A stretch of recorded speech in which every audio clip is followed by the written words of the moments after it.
मोर ना कृष्णचंद्र साहू आर लखींदर साहू पिता माता हूँ बुंदरी साहू धंदा मुंडा आमर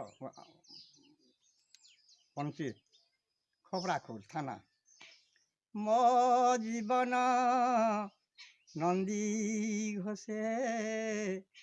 सारथी हेब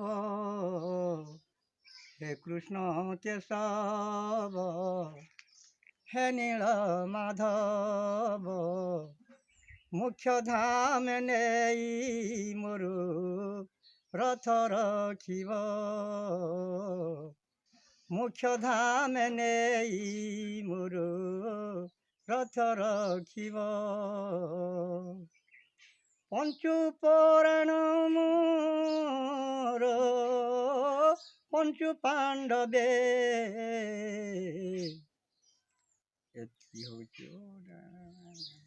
हो आज्ञा आपण आसिक मैं बहुत खुशी है मुझे मुझे एडा आसतीन बजार आसतीन आपन भेट पड़ी कर तुम गाँ के बहुत खुशी लगुचे मत एंता जीवनटा अच्छे बेले सब किसी दिग्दर्शन दियो आपण मैं तो सब गुरु है आउ कीर्तन रे भी शिखाउल जिन काम मैंने कर भल लगे कर तुम मैंने आउ काଣା अच्छे मन खुशी हवा लगे काଣା अच्छे नहीं इरा सब परे आमर परे आत्मा